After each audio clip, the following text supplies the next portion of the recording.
கோவை கிணத்துக்கடவு தொகுதியில் அதிமுக கூட்டணிக்கு எதிராக பாஜகவினர் நடத்திய ஆவேச போராட்டம் கோவையையே அதிர வைத்துள்ளது. தேசிய ஜனநாயக கூட்டணியில் தங்களுக்கு செல்வாக்கு மிக்க இந்த தொகுதியை ஒதுக்காமல் வஞ்சித்ததாக கூறி ஈச்சனாரியில் திரண்ட நூற்றுக்கணக்கான தொண்டர்கள் போர்க்கொடி தூக்கியுள்ளனர்.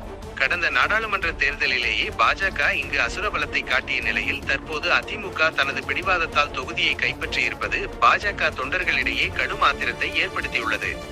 இந்த உட்கட்சி மோதல் மற்றும் தொகுதி பங்கீடு குளறுபடியால் கிணத்துக்கடவில் அதிமுக கூட்டணியின் வெற்றி கனவு தவிடுபொடியாகும் சூழல் உருவாகியுள்ளது. இல்லைண்ணா, எல்லாரும் இன்னைக்கு நிர்வாகிகள் எல்லாத்தையும் சந்தித்து தேர்தலுக்கு சிறப்பாக பணியாற்ற வேண்டும் என்று எல்லாத்தையும் சொல்லி அனுப்பிச்சுட்ருக்கோம்.